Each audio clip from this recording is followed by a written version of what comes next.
کھلی ہوئی زبان ہوتی ہے، جو مرضی کہہ دیتے ہیں۔ حضرت سعید ابن زید پر الزام لگا دیا، اتنا بڑا آدمی، محبوب کا صحابی، اور عورت نے الزام لگا دیا۔ اور جب اللہ والے بد دعا دیتے نہیں، لیکن جب کوئی تکلیف اتنی دے، کلیجہ پھٹ جائے، پھر بندہ کیا کرے؟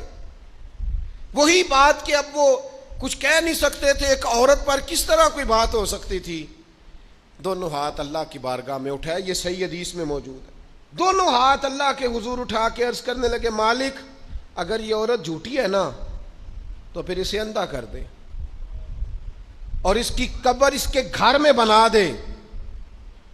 صحابہ فرماتے ہیں کہ حضرت سعید ابن زید کا تو وصال ہو گیا، زمانہ گزر گیا، لیکن ہم نے پھر اس بی بی کو اندھا ہوتے دیکھا ہے۔ پھر اس کے گھر میں کنواں تھا اور ہم نے اسے اپنے ہی گھر کے کنویں میں گر کے مرتے ہوئے بھی دیکھا ہے۔